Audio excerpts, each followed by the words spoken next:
Segera download yang Quran disebut oleh Tadabbur, Al-Quran, dia meraih tafsir kebaikan. dalam genggaman Contoh, Anda. bulan Ramadan adalah bulan Al-Quran.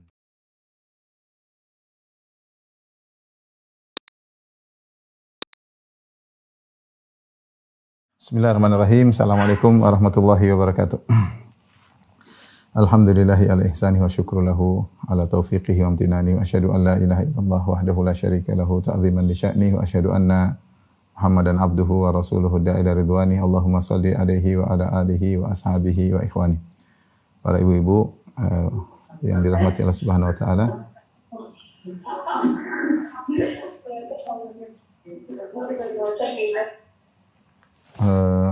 Demikian juga para ikhwan yang ikut hadir dalam kajian kita kali ini. Demikian jamaah Majelis Ta'lim Ar-Rohat. Pada kesempatan kali ini kita akan bahas tentang sebagian dari fikih ta'aduduz zaujat, ya, fikih poligami. Yang ini bahasanya perlu diketahui oleh kita semua secara umum, terutama diketahui oleh orang-orang yang sudah melaksanakan poligami, baik sang lelaki maupun sang para istri, ya, karena kesalahan bisa jadi muncul dari pihak sang lelaki yang praktisi poligami, yang muaddid, dan bisa juga kesalahan muncul dari sikap istri yang tidak tahu bagaimana menjadi istri yang baik dalam suasana poligami. Demikian juga hukum ini perlu diketahui oleh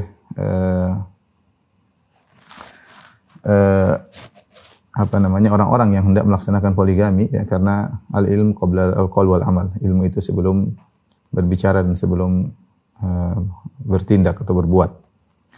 Yang perlu diketahui pertama kali ingin saya sampaikan bahwasanya yang paling inti dari poligami, ya, bahwasanya poligami itu bukan hanya sekedar kesenangan semata, tetapi pertanggungjawaban lebih besar daripada hanya sekedar kesenangan. Ini saya sudah tanyakan ke beberapa teman-teman saya, ya, yang mereka para praktisi poligami. Mereka mengatakan benar ada kesenangan, tapi pertanggungjawaban lebih besar, ya. Pertanggungjawaban mengurus dua rumah, mengurus anak-anak dari dua istri, ya, ini bukan pekerjaan yang ringan, ya.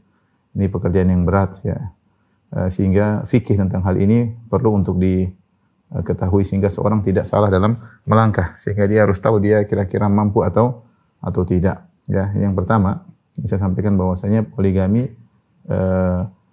pertanggungjawaban lebih besar diperhatikan daripada hanya sekedar kesenangan, ya.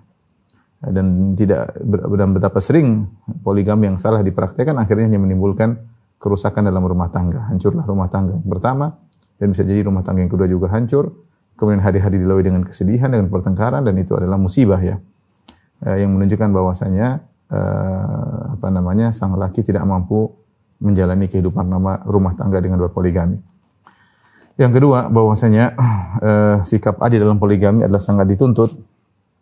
Barang siapa yang tidak adil dalam melaksanakan poligami, maka dia terjerumus dalam dosa besar.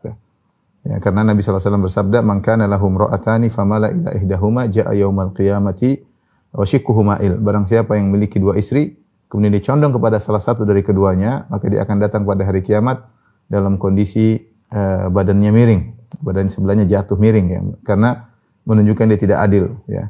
Dan ini sampai-sampai sebagian ulama, di antaranya ulama Al-Hanabilah, mengatakan poligami hukumnya makruh, ya. Kenapa makruh? Karena dikhawatirkan seorang akan terjerumus dalam dosa besar jika dia tidak adil, ya. Bahkan bisa jadi seorang kalau tidak bisa menjalankan poligami dengan baik, dia bisa menzalimi salah satu dari kedua istrinya. Dan sebenarnya mengatakan berbuat zalim kepada istri lebih berbahaya daripada berbuat zalim kepada kebanyakan orang. Karena kalau kita berbuat zalim kepada kebanyakan orang, pada orang biasa, maka mungkin dia akan balas, mungkin dia bisa menghindar dari kezaliman kita. Tapi kalau seorang berbuat zalim kepada istri, wanita yang lemah, yang di rumah, yang tidak bisa berdaya, mungkin orang tuanya sudah meninggal, tidak ada yang pedulikan, ya, kemudian kita zalimi dia, maka ini lebih parah, ya, bahayanya. Maka seorang hendaknya merenungkan dirinya, jika dia mampu berpoligami silakan, ya. Ilmu sudah ada, finansial sudah ada, kemampuan untuk sikap adil insyaallah sudah ada. Silakan dia berpoligami. Tapi kalau tidak, maka dia hanya menjerumuskan dirinya dalam maksiat, dalam dosa besar, ya. Apalagi kalau dia tidak adil, ya, di antara istri-istrinya. Taib, ibu yang dirahmati Allah Subhanahu wa taala, ya. Ada beberapa poin yang kita bahas berkaitan dengan poligami ya. Yang pertama masalah keadilan, sikap adil ya. Adil yang bagaimana yang dimaksud ya. Adil dalam berpoligami ya.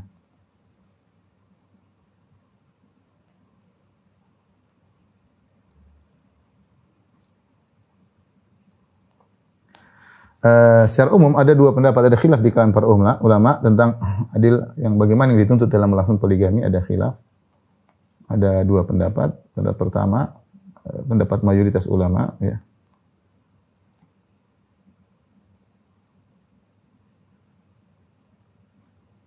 Ini pendapat mayoritas ulama dan dipilih oleh Syekh bin Baz rahimahullahu taala, bahwasanya dituntut bagi sang suami untuk adil ya dalam nafkah-nafkah yang wajib ya. Adil dalam nafkah-nafkah yang wajib ya. Sesuai kebutuhan masing-masing istri. Masing-masing istri. Artinya apa? Artinya tidak harus sama ya. Misalnya istri pertama, istri kedua, istri keempat. Istri pertama harus sebulan uang rumah tangga harus 10 juta, istri kedua juga harus 10 juta, istri ketiga 10 juta, istri keempat 10 juta, tidak demikian. Yang penting kewajibannya harus dipenuhi seluruhnya. Sebagaimana istri pertama dipenuhi kewajibannya, istri kedua juga dipenuhi nafkah wajibnya, istri ketiga juga dipenuhi nafkah wajibnya, istri keempat dipenuhi nafkah wajibnya. Setelah itu maka dia boleh memberi kelebihan satu dengan yang lainnya, tidak jadi emas. Ini pendapat mayoritas ulama ya. Artinya apa? Jika masing-masing telah dipenuhi kewajibannya, artinya jika seluruh istri telah dipenuhi kewajibannya,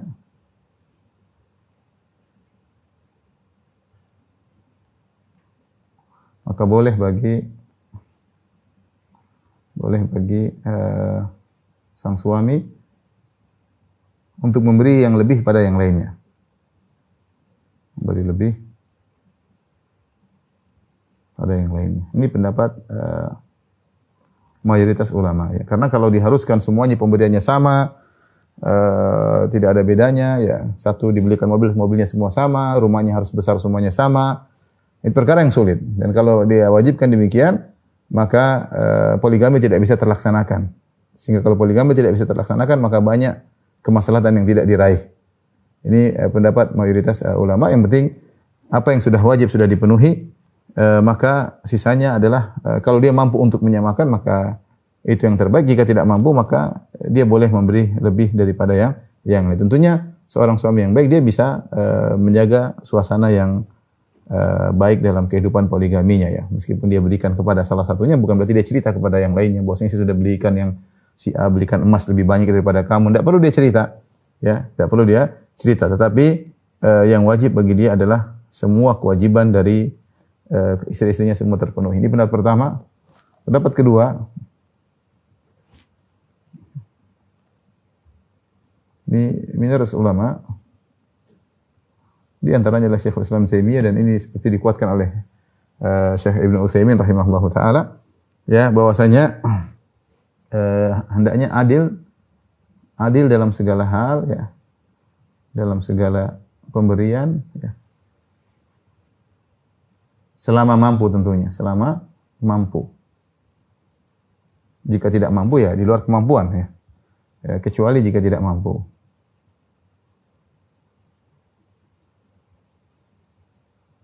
Artinya apa? Tidak boleh seorang suami sengaja memberikan misalnya kepada istri pertama lebih banyak daripada istri kedua, sementara dia mampu untuk memberikan kedua-duanya misalnya. Tidak boleh ya. Dia harus berusaha memberikan sama. Yang pertama diberikan, yang kedua juga diberikan. Ini di luar yang wajib ya. Selama dia mampu untuk memberi kesamaan antara istri pertama, istri kedua, istri keempat, maka hendaknya dia lakukan. Jika dia tidak mampu itu lain cerita. Tentu pendapat ini lebih hati-hati ya. Ini pendapat lebih hati-hati. Hati-hati ya. tetapi memang sulit untuk dilaksanakan. Namun sangat sulit dilaksanakan. Namun sangat sulit ya. Tapi alhamdulillah ada jalan keluar, yaitu selama mampu. Kalau tidak mampu ya kalau tidak mampu tidak jadi masalah ya. Yang penting seorang berusaha untuk mampu seadil-adilnya di antara istri-istrinya. Jika satu diberikan, yang lain juga diberikan. Tapi pendapat yang pertama lebih longgar. Ya, yang penting semua istri dipenuhi kewajibannya, keperluannya dipenuhi, anaknya dipenuhi. Tidak harus sama besar nominal yang diberikan istri pertama, istri kedua, istri yang keempat. Tidak sama. Ini pendapat mayoritas. Ya, sehingga dengan demikian poligami mungkin untuk dipraktekkan jika kita mengambil pendapat yang pertama. Pendapat kedua juga mungkin, tetapi seorang, dan ini pendapat lebih hati-hati, seorang berusaha keras untuk bisa adil dalam segala pemberian semaksimal mungkin. Kalau dia tidak mampu maka tidak jadi masalah ya. Baik, adapun adil dalam cintaan maka ini tidak wajib, tidak wajib. Dan ini di luar kemampuan ya. Karena hati adalah milik Allah Subhanahu wa taala. Allah yang bolak-balikkan hati manusia ya. Allah yang bolak-balikkan hati manusia ya.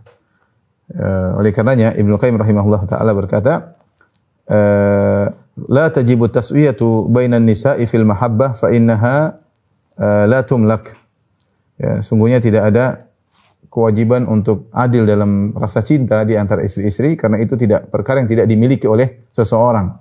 Ya, kesenangan, rasa cinta ini tidak mungkin seorang bisa memilikinya ya. Dia tidak mungkin punya istri 4 dia bagi cintanya 20%, tidak bisa. Tidak bisa ya. Ada perbedaan wajar sebagaimana seorang terhadap anak-anaknya juga belum tentu sama kecintaannya kepada anak-anaknya. Ada yang sangat dia sayang, ada yang kurang, tapi dia sayang secara keseluruhan, hanya saja kecintaannya tidak bisa dia atur karena masalah hati. Oleh karenanya dalilnya apa? Dalilnya Allah berfirman ya, falan tastati'u an ta'dilu bainan nisa'i walau harastum. Kata Allah Subhanahu wa taala Al-Qur'an, walan tastati'u an ta'dilu bainan nisa'i walau harastum.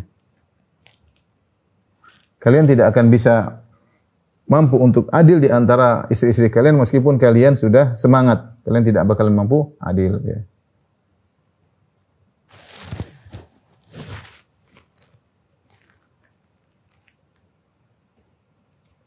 Di antara istri-istri kalian.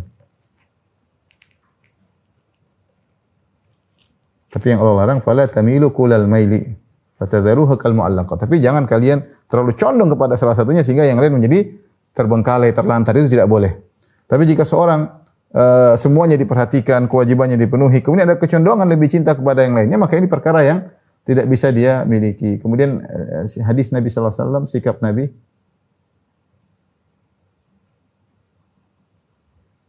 di mana Nabi sallallahu alaihi wasallam dikenal Nabi masyhur ya, Nabi terkenal lebih cinta Aisyah daripada yang lainnya. Dan ini datang dalam banyak hadis ya daripada istri-istri yang lain. Seperti ketika Nabi SAW ditanya oleh Amr bin Al-As, ya man ahabun nasi ilaik, siapa orang yang paling kau cintai? Maka Nabi SAW berkata, Aisyah. Aisyah yang paling aku cintai. Wa min rijal, yang laki yang paling kau cintai Abuha, ayahnya, itu Abu Bakar As-Siddiq. Kemudian juga di antaranya bahwasanya di antara dalil ya Rasulullah SAW ketika para sahabat ingin berikan hadiah kepada Nabi sallallahu alaihi wasallam, para sahabat memilih hari di mana Nabi sedang lagi bagiannya Aisyah, bagian naubatuha, yaitu gilirannya Aisyah. Ya, sehingga para sahabat nunggu ketika Nabi sedang di Aisyah baru mereka kasih hadiah. Seakan-akan kalau Nabi di gilirannya Aisyah sepertinya Nabi lebih gembira, lebih senang ya. Sehingga para sahabat nunggu kalau Nabi lagi di gilirannya Aisyah baru mereka kasih hadiah. Dan ini menjadikan heboh di antara istri-istri Nabi yang lain, mereka protes. Mereka katakan kepada Nabi, sampaikan kepada para sahabatmu, kalau mau kasih hadiah pas kamu lagi di mana saja, jangan nunggu Anda lagi di Aisyah. Ya, tetapi ini para sahabat tahu. Jadi kecintaan Nabi kepada Aisyah radhiyallahu taala anha lebih daripada yang lain diketahui oleh para sahabat. Sampai mereka memberikan hadiah nunggu kalau Nabi lagi di rumah Aisyah radhiyallahu taala anha ya. Ini menunjukkan Nabi lebih cinta Aisyah daripada yang lain. Kemudian juga diketahui oleh istri Nabi. Makanya ketika Nabi SAW sakit dan akan meninggal dunia, Rasulullah SAW berusaha untuk adil. Sehingga dia tetap menjalankan giliran dari satu rumah ke rumah yang lainnya. Rasulullah SAW berusaha. Namun beliau tidak mampu. Alaihi salatu wassalam. Beliau tidak mampu, sudah demam, sudah sakit, berdiri susah. Akhirnya Rasulullah SAW berkata, Aina ana godan, Aina ana godan. Besok saya di rumah siapa? Yuridu yauma Aisyah. Beliau ingin dirawat di rumah Aisyah. Akhirnya istri-istri Nabi semua mengizinkan agar Nabi dirawat di rumah Aisyah. Sehingga Nabi SAW pun meninggal dalam pangkuan Aisyah radhiyallahu taala anha. Kenapa? Karena Nabi SAW lebih cinta Aisyah daripada yang lain. Ini hal di luar kemampuan seseorang, masalah cinta. Ya. Tapi tadi bukan berarti kalau dia cinta lebih dari satu daripada yang lainnya, akhirnya dia mentelantarkan yang lain. Allah melarang. Ya, fala tamilu kullal maili fatadharuha kal mu'allaqah. Jangan kalian terlalu condong sehingga menjadikan yang lain terlantar, itu tidak boleh. Tapi semua kewajiban dipenuhi, ya. Lebih daripada itu, ya, dia lebih cinta pada sahabat daripada yang lainnya. Ini suatu yang tidak di luar kemampuannya. Makanya dalam sebuah hadis, ya, meskipun hadis diperselisihkan, Rasulullah SAW berkata, Allahumma hadha fi'li fima amlik. Ya Allah, inilah sikapku yang aku mampu. Fala talumni fima tamlik wala amlik. Maka jangan kau cela aku pada perkara yang engkau mampu dan aku tidak mampu. Artinya yang aku mampu aku membagi jatah giliran nginap, memberi jatah nafkah kepada mereka, pakaian, tempat tinggal, aku mampu ya Allah. Tapi masalah cinta aku tidak mampu, maka jangan kau cela aku pada yang tidak aku mampu. Dari sini kata para ulama, adapun adil dalam kecintaan tidak wajib. Berlanjut pada hal ini, demikian juga tidak wajib, maka demikian juga tidak wajib.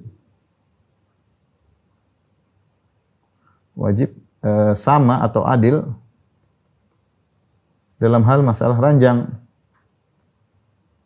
Dalam hal ranjang, artinya bukan berarti setiap wanita harus digauli dengan jumlah hubungan intim yang sama, karena masalah hubungan ranjang kembali kepada rasa cinta, ya, kembali rasa cinta. Semuanya tentu harus dipenuhi kebutuhannya. Jika ada seorang istri yang ingin digauli, maka seorang suami hendaknya menggaulinya, ya. Sebisa mungkin dia memenuhi hasrat sang istri. Bahkan Ibnu Taimiyah rahimahullah taala mengatakan kebutuhan wanita kepada hubungan intim lebih daripada kebutuhan kepada makanan. Sebagaimana Anda punya perhatian untuk berikan makanan kepada istri, demikian juga berilah perhatian kepada istri dalam hal masalah kebutuhan biologis. Tetapi tidak harus jumlahnya sama. Bukan berarti semuanya harus sekian digauli, enggak.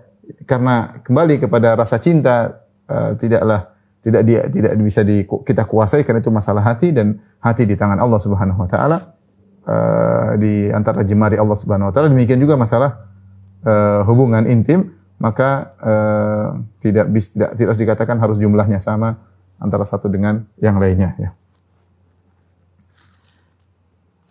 Tapi ini berkaitan dengan keadilannya. Tapi mungkin di foto.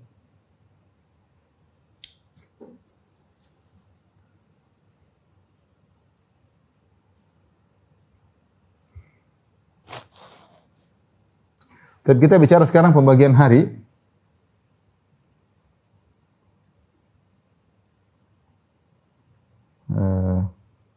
Jadwal gilir, ya. Pembagian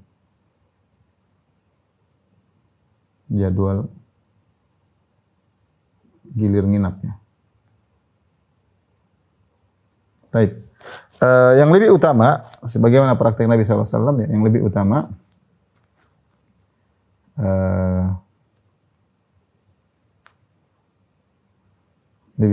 adalah per hari, ya. Adalah per hari.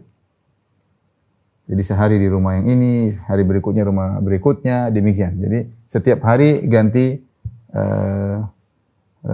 jadwal nginap, ya. Dan ini adalah kenapa lebih utama? Karena ini praktek Nabi SAW. Ini praktek Nabi SAW.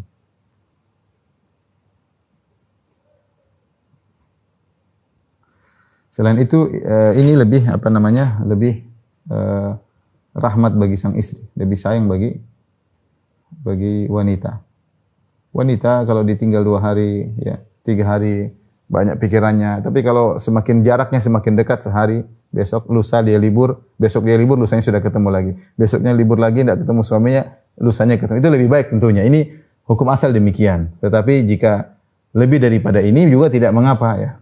Namun jika bukan per hari juga tidak mengapa.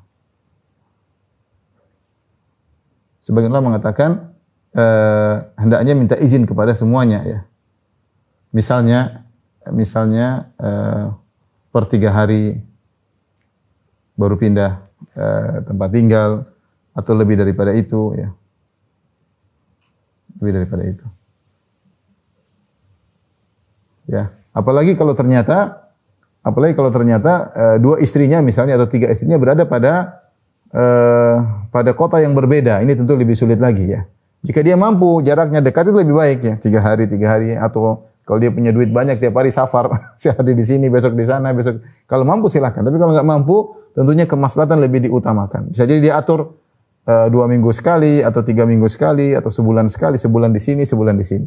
Ya karena dia juga harus memikirkan kemaslahatan ekonomi istri pertama, istri kedua, pos 1 dan pos 2. Dia harus pikirkan ekonominya. Maka kalau dia tiap hari harus pergi atau 2 hari sekali, ini merepotkan dia dan kemaslahannya tidak akan dia bisa jalankan. Jadi utamanya per hari. Per hari itulah sunnah Nabi SAW. Yang kedua agar sang istri tidak merasa ditinggal ya, sehingga dia cuma libur sehari, besoknya udah ketemu. Kalau istrinya 2, besoknya udah ketemu lagi. Besok nggak ada, besok ketemu lagi. Kalau dia 4 hari, ya dia cuma libur 3 hari. Hari keempat udah ketemu lagi. Kemudian libur lagi 3 hari, hari keempat ketemu lagi ya. Atau lebih dari itu. Misalnya jika 2 istrinya berada di 2 kota yang berbeda. Maka ini bisa diatur misalnya 2 pekan sekali atau 3 pekan sekali, terserah, yang penting disepakati oleh para istri.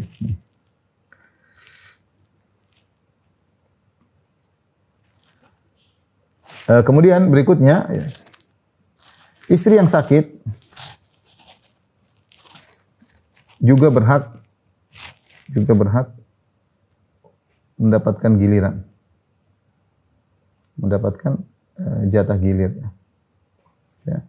Karena meskipun dia tidak bisa melayani suaminya, dia juga butuh kedekatan dengan suaminya, butuh ditemani oleh suaminya, maka dia tetap mendapatkan jatah gilir ya.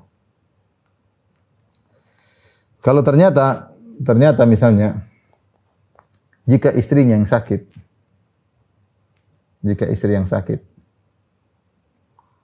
butuh untuk dirawat berhari-hari,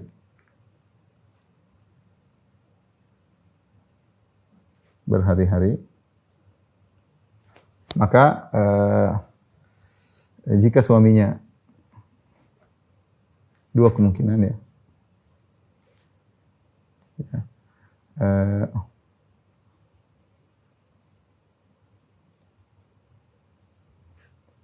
Jika suaminya yang harus menemani,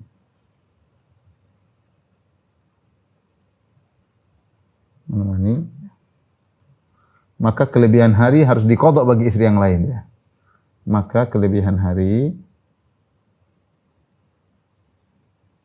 harus diqadha bagi istri yang lain.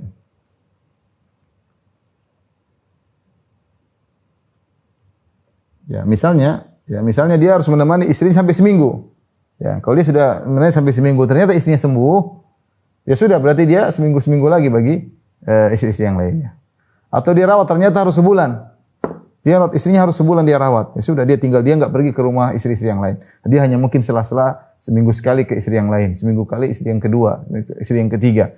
Tapi waktu yang banyak di istri pertama kali harus merawat. Ini semua harinya dihitung. Kapan dia sembuh, maka dia punya utang kepada istri-istri yang lain untuk mendapatkan jatah nginap yang sama yang telah dia berikan berlebihan kepada istri yang sakit tersebut.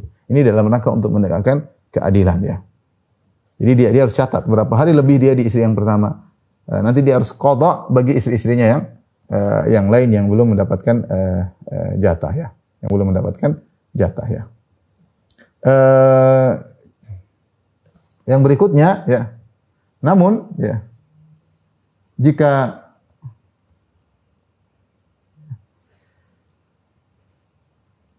istrinya dirawat, ya, dirawat di rumah sakit, misalnya,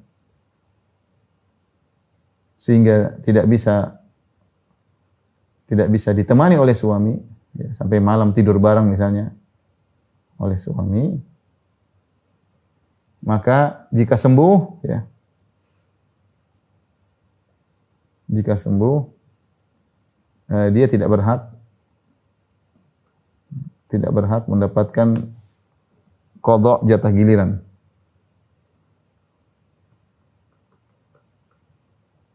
Qadha jatah giliran. Maksudnya gimana? Maksudnya istrinya sakit, tapi bukan di rumah. Kalau di rumah suaminya bisa tidur di situ, nemani sebagaimana kemungkinan yang pertama kita sebutkan.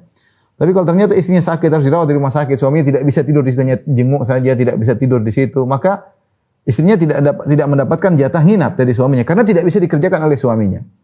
Karena ada uzur. Uzur kenapa? Karena dia tinggal di rumah sakit. Tidak mungkin, dan dia bukan VIP. Kalau VIP mungkin suaminya bisa nemani. Kenyataannya tidak. Dia tinggal di kamar, suaminya hanya bisa jenguk, ada waktu jenguk, kemudian dia pulang.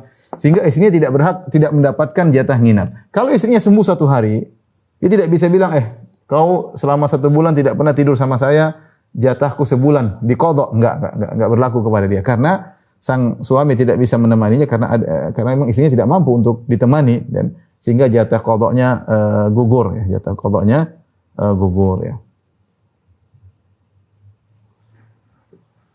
Tapi berikutnya yang keempat, bahasan berikutnya, nginap yang intinya adalah di malam hari.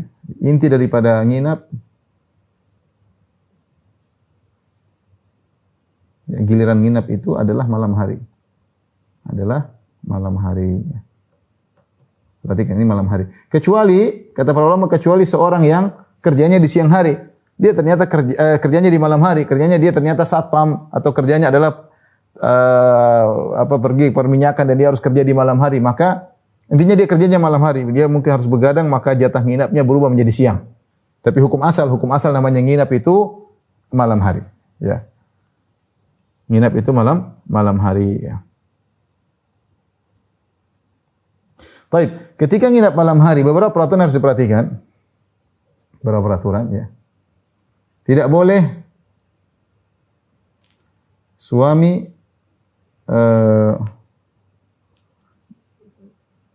tidak boleh, ya.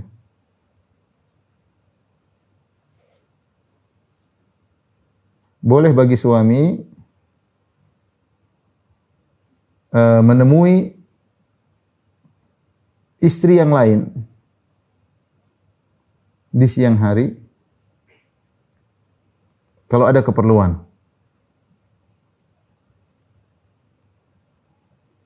Boleh disayangi, boleh dicumbu, ya, tapi tidak boleh digauli.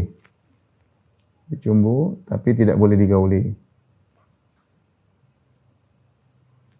Maksudnya bagaimana? Dia punya istri 2, istri pertama, istri kedua. Sekarang lagi jatah nginap istri pertama. Jatah paling utama malam. Siang hari dia kerja. Di tengah-tengah kerja dia pergi ke istri kedua. Boleh enggak? Boleh. Dia pergi ke istri 2, mungkin dia ngobrol sebentar. Karena yang paling inti adalah tidurnya.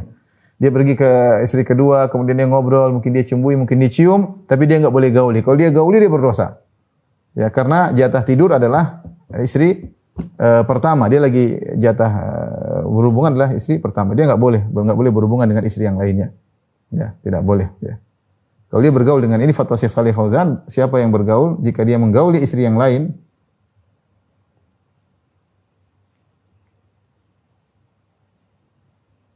berhubungan intim maksudnya, istri yang lain di siang hari, maka berdosa. Tidak boleh, ya. Kemudian berikutnya, dia boleh datang ke istri yang lain di malam hari, boleh datang ke istri yang lain di malam hari jika darurat. Jika darurat, ya. Kalau tidak darurat nggak boleh, harus darurat. Darurat misalnya ada kebakaran, atau misalnya ada perampokan, ada kebakaran, atau lagi istrinya pingsan, istri yang lain lagi pingsan harus dikira di rumah sakit, ini darurat, anaknya sakit parah. Ini semua darurat. Ini boleh dia pergi meskipun di malam hari ke istri yang lain. Dia minta izin sama istri pertama, kemudian dia pergi ke istri kedua untuk menyelesaikan urusan darurat yang terjadi pada istri keduanya ya. Tapi kalau tidak ada kedaruratan, maka tidak boleh dia mampir-mampir ke istri yang lain di malam hari, enggak boleh karena dia lagi sedang berada di jatah nginap istri yang pertama. Ini harus diperhatikan oleh ikhwan sekalian, orang yang para praktisi poligami, jangan sampai dia melanggar, dia berdosa sehingga poligaminya tidak berkah. Dan juga harus dipahami oleh para wanita, jangan dia maksa, ayo kamu pergi saja sini, jangan ketahuan istri pertamamu, pergi malam hari ke istri kedua, enggak boleh. Berarti dia bekerja sama dalam melakukan dosa. Maka ini tidak diperbolehkan ya. Adapun dalil akan hal ini bahwasanya suami boleh ketemu dengan istri yang lain di siang hari selama tidak digauli, sebagaimana dalam hadis Abu Dawud, karena Rasulullah sallallahu la yufaddilu ba'dana ala ba'din fil qasmi fi mukthihi indana. Rasulullah SAW tidak pernah melebihkan satu dengan yang dalam masalah jatah nginap. Wa kana qalla yaumun illa wa huwa yatufu alaina jami'an fayidu min kulli imra'atin min ghairi masisin hatta yablugha allati huwa yaumuha fayabitu indaha. Dan tidaklah hampir satu hari pun kecuali Nabi, ini kebiasaan Nabi, pasti Nabi SAW akan mendatangi kami, ya istrinya yang 9, Nabi datangi satu persatu, ya, kemudian Nabi dekati satu persatu, tapi tanpa Nabi melakukan hubungan intim, ya, sampai Rasulullah SAW tiba di istri yang dia punya jatah nginap di situ, ya. Dalam riwayat yang lain, yatufu alaina jami'an fayuqabbil wa yalmas madunal wiqa. Dalam hadis riwayat Al-Baihaqi, maka Nabi mendatangi kami satu persatu 9 istri tersebut, Nabi mencium, Nabi menyentuh, tapi Nabi tidak menggauli. Jadi tidak jadi masalah di siang hari kalau ada keperluan ketemu dengan istri-istri yang lain, ya. Dibolehkan, tapi kalau mengatakan boleh, kalau ada keperluan, boleh, ya. Kalau ada keperluan, ya, untuk menggauli seluruh istrinya, ya. Jadi ini jarang dilakukan oleh Nabi, tapi Nabi pernah melakukannya. Seluruh istrinya dengan sekali mandi, ya, dalam satu malam, ya. Kalau dalam kondisi tertentu, ya, ini kondisi tertentu, tidak selalu. Ya, mungkin ada sesuatu, maka dia punya istri 4, dia gauli malam itu satu persatu sekaligus juga boleh. Kemudian dia nginap di rumah yang merupakan jatah nginapnya, ya.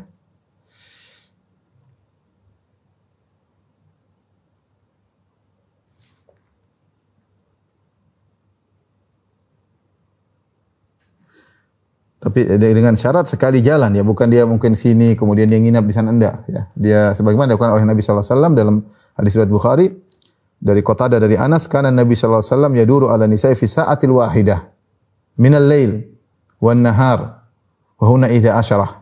Nabi sallallahu alaihi wasallam pernah mendatangi istri-istrinya sekali waktu. Jadi langsung dari sini langsung ke sini sampai di suatu malam atau di siang hari, dan mereka berjumlah 11 orang.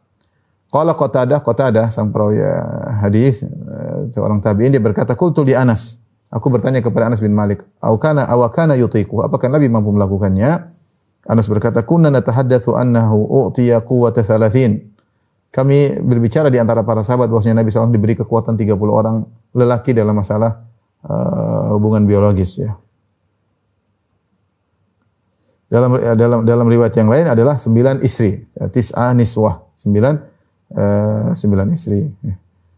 Dan boleh sekali berhubungan mandi, kemudian berhubungan lagi yang berikutnya mandi lagi, boleh juga sekaligus sekali waktu dengan sekali mandi. Ini tidak sesekali, bukan merupakan kebiasaan Nabi sallallahu alaihi wasallam, namun itu dibolehkan, ya. Baik, ini berkaitan dengan jadwal gilir nginap. Di foto ini.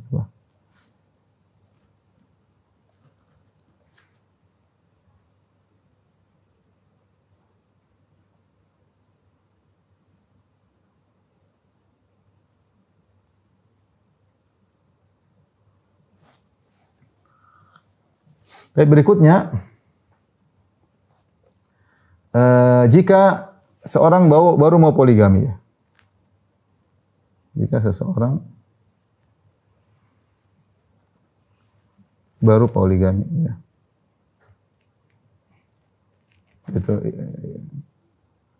atau jika baru menikah ya, jika seorang sudah punya istri, yang sudah beristri,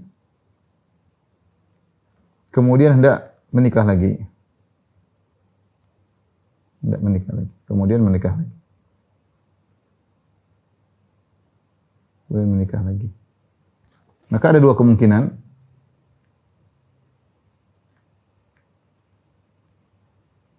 Yang pertama, dia menikahi gadis. Istri barunya itu seorang gadis.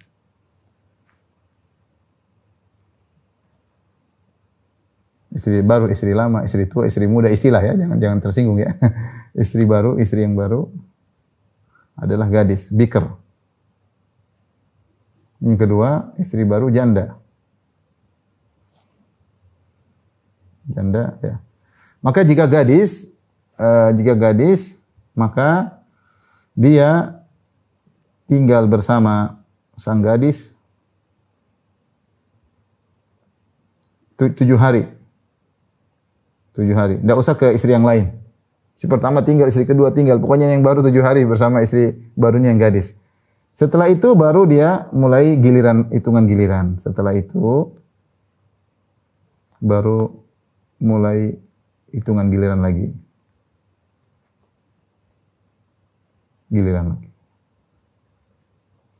Ya. Ini seperti itu aturannya. Ya. Jadi misalnya dia punya istri 2. Kemudian istri ketiga gadis. Ya sudah, dia menetap di gadis tersebut 1 minggu. Setelah 1 minggu baru dia kembali ke istri pertama sehari, istri kedua sehari, istri ketiga sehari. Giliran biasa. Tapi dia boleh di istri yang barunya selama seminggu. Adapun jika istri barunya adalah janda, maka ada 2 kemungkinan.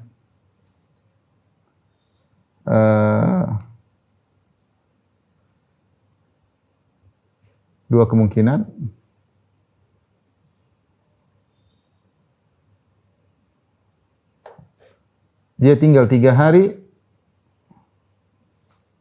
atau 7 hari. Kalau 3 hari artinya dia boleh 3 hari, dia tinggal di janda tersebut, setelah itu dia mulai giliran. Setelah itu dia mulai giliran lagi. Mulai hitungan giliran lagi. Tapi kalau ternyata 7 hari maka ada 2 kemungkinan juga. Dia mau tinggal di janda tersebut 7 hari, maka ada 2 kemungkinan. Yang pertama, jandanya yang minta. Janda yang minta 7 hari. Ini maksudnya baru nikah baru ya, minta 7 hari. Maka setelah itu dia gilir 7 hari lagi yang lainnya. Setelah itu dia gilir 7 hari bagi istrinya, bagi istri-istri yang sebelumnya. Ya. Jadi Nabi SAW pernah menawarkan kepada Ummu Salamah ya. Rasulullah berkata, "Laisa biki ala ahliki hawan." Ya. Bukanlah karena engkau adalah suatu yang rendah di hadapan wahai Ummu Salamah. Ketika Nabi menikah dengan Ummu Salamah setelah 3 hari, Nabi bertanya, "Engkau mulia di sisi wahai Ummu Salamah." Ya. Tetapi in syi'ti sabba'tu laki, kalau kau ingin aku akan 7 hari di sisimu. Wa in sabba'tu laki sabba'tu lin nisa'i. Tapi kalau aku ternyata 7 hari bersamamu, berarti aku akan bayar 7 hari bagi istri-istriku yang lain. Berarti 7 hari lagi, 7 hari berikutnya, sampai kembali kepada engkau, dan itu sangat lama. Wa in syi'ti sallastu, kalau kau mau saya 3 hari saja, ini aturan awal. Sumadurtu, kalau sudah 3 hari ya berarti saya tinggal 3 hari bersama Ummu Salamah, kemudian saya istri berikutnya sehari. Ini saya katakan kalau 3 hari, ya misalnya menikah dengan janda, dia pilih 3 hari, udah 3 hari, setelah 3 hari dia pergi ke istri pertamanya 1 hari, istri kedua 1 hari, istri ketiga 1 hari, kembali lagi ke istri keempat 1 hari. Jadi 3 hari. Tapi kalau si janda milih 7 hari, maka setelah 7 hari lewat, setelah bulan madu 7 hari, maka istri pertama 7 hari, istri kedua 7 hari, istri ketiga 7 hari, baru balik lagi hitungan awal normal 1. Ini kemungkinan pertama, jandanya yang minta. Kemungkinan kedua, si lelaki yang minta ya.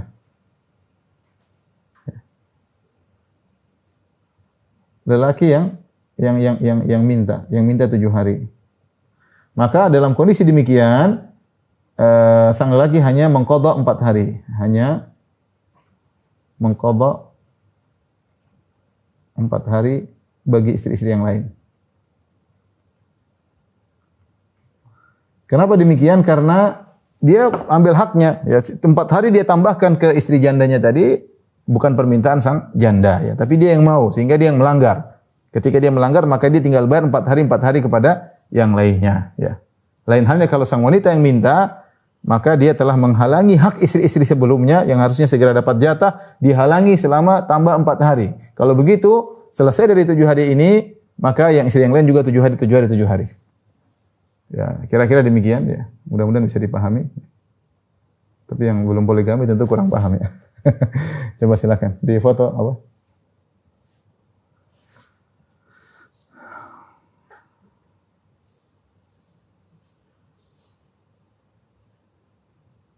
Nah, yang berikutnya adalah masalah safar. Ini juga penting. Masalah safar. Adil dalam masalah safar. Jadi Rasulullah SAW berusaha adil kepada istri-istrinya dalam segala, dalam kondisi mukim maupun dalam kondisi safar. Adil dalam safar.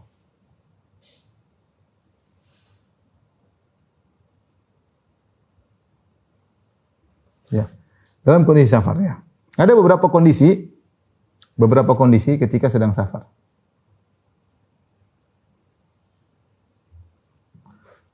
Kondisi pertama, sang lelaki safar sendirian. Sang lelaki safar sendirian tanpa ditemani istri.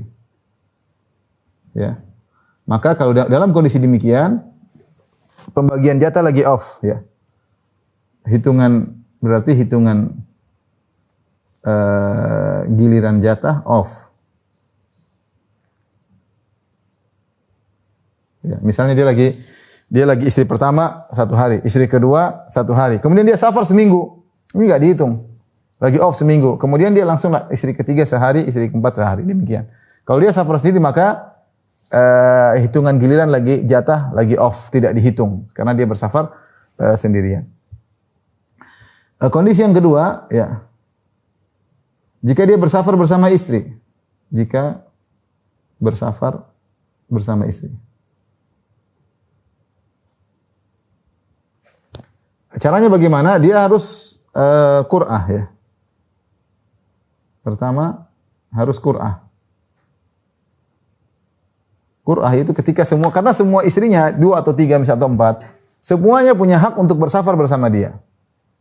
Ketika dia harus bersafar, dia harus milih salah satu. Apa hak dia memilih si A, si B, si C, si D? Maka tidak ada kecuali dia bikin qur'ah. Qur'ah itu apa ya? Semua tulis nama semuanya 4 orang. Kemudian dia tinggal masukkan tangannya, pilih siapa namanya, keluar maka ikut dia safar. Dan itu adalah sunnah Nabi sallallahu alaihi wasallam. Ya, karena Nabi sallallahu alaihi wasallam idza arada safar ya bahwasanya beliau yaqra bainahunna, beliau melakukan qur'ah di antara istri-istri beliau ya. Siapa yang keluar namanya maka bersafar bersama Nabi sallallahu alaihi wasallam ya. Haruslah dengan qur'ah. Dan qur'ah adalah metode yang dilakukan oleh dalam Islam jika ada hal yang semua haknya sama, tidak ada suatu yang merajihkan, menguatkan hak salah satu di antara yang lain, maka dengan qur'ah, dengan undian. Ini dilakukan oleh para anbiya, dilakukan oleh Nabi Yunus alaihissalam. Sebagaimana ketika Nabi Yunus naik di atas kapal, kemudian ternyata kapal mau tenggelam, harus ada orang yang dikeluarkan dari kapal tersebut. Mereka qur'ah, ternyata keluar nama Nabi Yunus alaihissalam. Mereka qur'ah lagi, keluar Nabi Yunus alaihissalam. Akhirnya dia yang dibuang dari kapal, akhirnya ditelan oleh ikan paus. Contoh lagi ketika orang-orang soleh ingin merawat Maryam, ya. Kata Allah, "Ma kunta ladaihim idh yulquna aklamahum ayyuhum yakfulu Maryam, wa ma kunta ladaihim yakhtasimun." Ketika mereka ingin merawat Maryam, maka mereka melakukan qur'ah. Siapa di antara mereka ini yang berhak untuk merawat Maryam? Ternyata keluarlah nama Zakaria alaihissalam. Nabi sallallahu alaihi wasallam juga demikian. Ketika ingin safar, beliau istri-istrinya banyak, maka Nabi sallallahu alaihi wasallam milih salah satu dengan qur'ah. Ya, haruslah qur'ah. Ketika istri yang namanya keluar ini, istri yang namanya keluar menemani suami dan tidak dihitung jatah gilir. Jadi bukan berarti dia menemani suami selama sebulan, berarti dia sudah jatah dia sebulan habis. Tidak, dia tidak dihitung ini. Ketika suaminya pulang bersama dia, hitung awal normal. Hitung awal normal ya. Demikian juga jika tidak dengar qur'ah,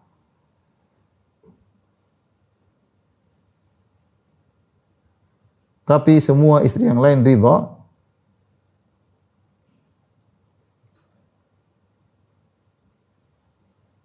maka tidak mengapa juga, maka tidak mengapa.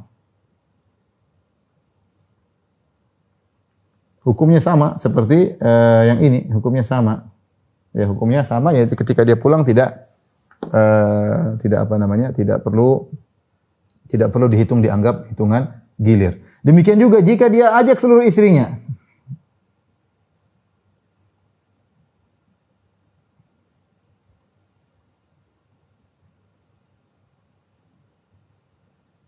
Maka para ulama mengatakan keadilannya adalah bagian ketika duduk bareng, hari ini duduk bareng sama ini, besok duduk bareng sama yang ini, demikian.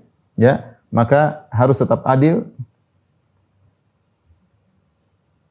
Tetap adil dalam safarnya, ya. Dalam safarnya, ya. Hari ini mungkin tidur di kamar ini, besok di kamar ini, besok di kamar ini. Hari ini naik mobil sama yang istri yang ini, besok naik mobil sama istri yang lain. Demikian. Jadi meskipun dia dia safar bareng-bareng, dia harus adil. Nah, kalau ternyata dia ketika undian, kemudian keluar nama salah satu istrinya, dia bilang, ayo ikut. Istrinya nggak mau, maka istrinya nasyizah, istrinya bermaksiat, maka dia tidak berhak mendapatkan nafkah karena dia membangkang. Sudah diajak keluar namanya tidak mau berangkat. Ya, ini dia berdosa. Ya, dia berdosa. Jadi misalnya gambarannya, ada seorang suami, dia memiliki dua istri. Istri pertama di Jakarta, istri kedua di Bandung, ya. Atau terlalu dekat. Istri satu di Jakarta, istri kedua misalnya di jauh, misalnya di Surabaya misalnya. Maka dia butuh safar sehari. Ketika dia bersafar sehari dari Jakarta ke Surabaya, safar ini nggak dihitung. Ya. Ada saya punya kawan seperti itu. Dia bilang istrinya dua, satu di Jogja, satu daerah mana. Dia bilang dia bagi 3 hari, karena itu yang memungkinkan. Hari yang pertama ini adalah tidak dihitung karena sehari untuk ke sana, setengah hari untuk ke sana, setengah hari untuk ke sini. Selama dia safar itu tidak dihitung jatah nginap. Yang dihitung ketika dia sampai kepada keduanya karena dia safar sendirian. Ya. Taib, jika wanita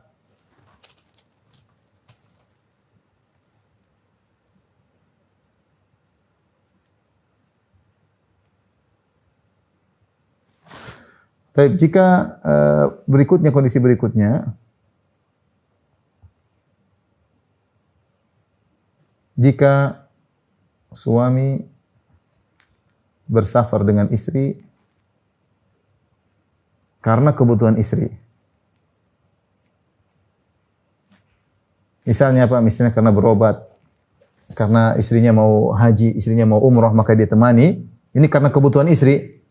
Maka jika selesai harus diqadha hari-harinya untuk istri yang lain. Jika selesai, maka dia harus qadha, harus mengqadha bagi istri-istri yang lain. Contoh bagaimana? Contohnya istrinya ingin haji atau istrinya ingin umrah, dia temani, atau istrinya ingin berobat, dia temani. Dan itu butuh safar selama seminggu. Berarti dia safar ini demi kemaslahatan sang istri. Nah, selama dia seminggu tadi dihitung dengan hitungan jatah nginap. Ketika dia pulang, dia harus bagi 7 hari lagi bagi yang lain. Karena dia bersafar karena untuk kemaslahatan salah satu istrinya. Maka yang bukan dengan qur'ah tapi dengan kemaslahatan istrinya, maka istri yang lain juga berhak mendapatkan qadha hari-hari yang sudah diberikan kepada istri tersebut, ya.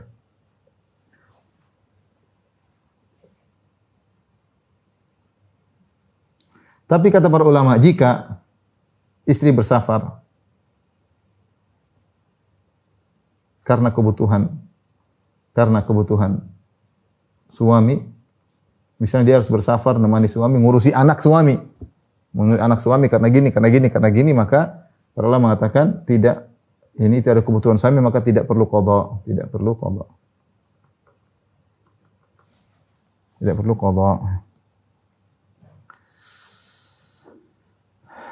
Taib,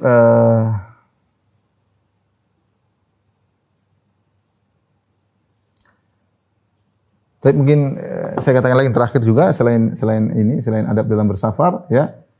Boleh bagi sang wanita ya, ini yang terakhir boleh bagi sang wanita menghadiahkan malamnya kepada istri yang lain. Misalnya dia bilang sudahlah jatah saya, misalnya istrinya 4, istri yang keempat bilang jatah saya berikan kepada istri yang pertama. Ya, sehingga harusnya sehari dia enggak sehari 2 hari. Kenapa? Karena jatah istri keempat diberikan kepada jatah istri pertama. Sebagaimana dilakukan oleh Saudah kepada Aisyah. Saudah radhiyallahu anha memberikan jatah nginapnya kepada Aisyah radhiyallahu taala anha ya. Ini mungkin sebagian, tidak semua hukum poligami, tapi ini sebagian perkara-perkara penting dalam masalah poligami hendaknya diketahui oleh para praktisi poligami dan juga orang yang hendak berpoligami. Wallahu a'lam bishawab. Wabillahi taufiq wal hidayah. Assalamualaikum warahmatullahi wabarakatuh.